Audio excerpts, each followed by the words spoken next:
അതേറിയ ഒരു chicken fry ഉണ്ടാക്കുന്നത് എങ്ങനെയാണെന്ന് നോക്കാം.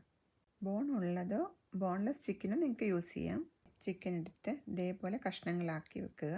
പിന്നെ കുറച്ച് തൈര്, ഡ്രൈ പെപ്പർ കോൺസ്, സാൾട്ട്, ഒരു ലെമണും എടുത്ത് വെച്ചിട്ടുണ്ട് കേട്ടോ. ആദ്യം നമുക്ക് ഈ ഡ്രൈ പെപ്പർ കോൺസും സാൾട്ടും കൂടെ ഒന്ന് ക്രഷ് ചെയ്ത് ഇതേപോലെ മാറ്റി വെക്കാം. ലെമണിൽ നിന്ന് കുറച്ച് ലെമൺ ജ്യൂസ് ഉണ്ടാക്കി വെച്ചിട്ടുണ്ട്. ഇത് മൂന്നുകൂടെ നമുക്ക് ചിക്കനിലോട്ടൊന്ന് മാരിനേറ്റ് ചെയ്ത് കൊടുക്കാം.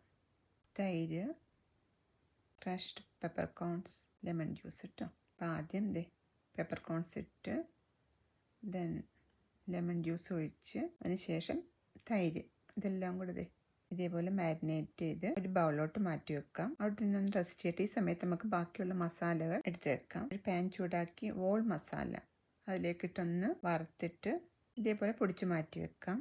പിന്നെ കുറച്ച് ജിഞ്ചർ ഗാർലിക്കൊക്കെ വേണം. പിന്നെ ഈ പൗഡേർഡ് മസാലയും. എന്നിട്ട് ഇത് മൂന്നും കൂടെ ഒന്ന് നമുക്കിത് മിക്സ് ചെയ്തെടുക്കണം.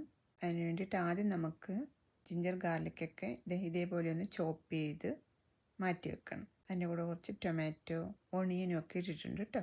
ഇതേപോലെ ചോപ്പ് ചെയ്തിട്ട് മിക്സിയിലിട്ട് ഇതേപോലെ പേസ്റ്റാക്കി വെക്കാം. ഇതിലേക്ക് മസാല നമ്മൾ പൊടിച്ച് വെച്ചില്ലേ അതിടുക. പിന്നെ എടുത്ത് വെച്ചിരിക്കുന്ന ബാക്കിയുള്ള പൗഡേർഡ് മസാല, കൊറിയാണ്ടർ പൗഡർ, അതൊക്കെ ഇട്ട് നന്നായിട്ടൊന്ന് മിക്സ് ചെയ്തെടുക്കാം. അതിലേക്ക് കുറച്ച് സാൾട്ടും ഇട്ട് നന്നായിട്ട് മിക്സ് ചെയ്ത് ഇത് ചിക്കനിലേക്ക് നമുക്ക് മാരിനേറ്റ് ചെയ്ത് കൊടുക്കാം. നന്നായിട്ട് മാരിനേറ്റ് ചെയ്ത് ഞാനിത് ഓവർനൈറ്റ് വെച്ചിട്ട് നാളെ എടുത്ത് ഫ്രൈ ചെയ്യാനാണ്. നിങ്ങളിപ്പോൾ ലഞ്ച് ടൈമിലൊക്കെ എടുത്ത് ചെയ്യാനാണെങ്കിൽ അറ്റ്ലീസ്റ്റ് 1 hour എങ്കിലും ഒന്ന് റെസ്റ്റ് ചെയ്യാൻ വെക്കണം കേട്ടോ. ബൗളിൽ അടച്ച് ഫ്രിഡ്ജിൽ വെച്ചാൽ മതി. എപ്പോഴാണോ ഫ്രൈ ചെയ്യുന്നതിന് 1 hour മുമ്പ് ഫ്രിഡ്ജിൽ നിന്ന് പുറത്തെടുത്ത് വെച്ചിട്ട് ഫ്രൈ ചെയ്യണം. ഫ്രൈ ചെയ്യുന്നതിന് മുമ്പ് കുറച്ച് കാശ്മീരി ചില്ലി പൗഡർ ഇടുന്നുണ്ട് കേട്ടോ. തണുപ്പോട് കൂടി ഫ്രൈ ചെയ്യില്ല, അതുകൊണ്ടാണ് ഞാൻ പറഞ്ഞത് കുറച്ച് മുമ്പ് എടുത്ത് വെച്ചിട്ട് ഫ്രൈ ചെയ്യണം.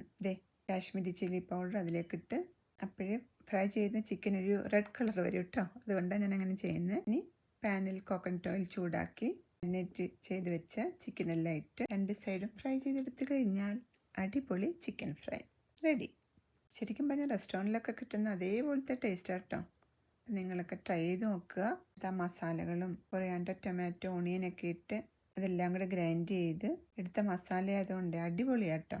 ഈ മസാലയ്ക്ക് എന്നാ ടേസ്റ്റ് ആണെന്ന് അറിയാമോ? നിങ്ങളൊക്കെ ട്രൈ ചെയ്ത് നോക്കുക. നെക്സ്റ്റ് ടൈം ചിക്കൻ എടുക്കുമ്പോൾ ഈ റെസിപ്പി ഒന്ന് ട്രൈ ചെയ്ത് നോക്കുക. അടിപൊളിയായിരിക്കും കേട്ടോ. Try this recipe and enjoy.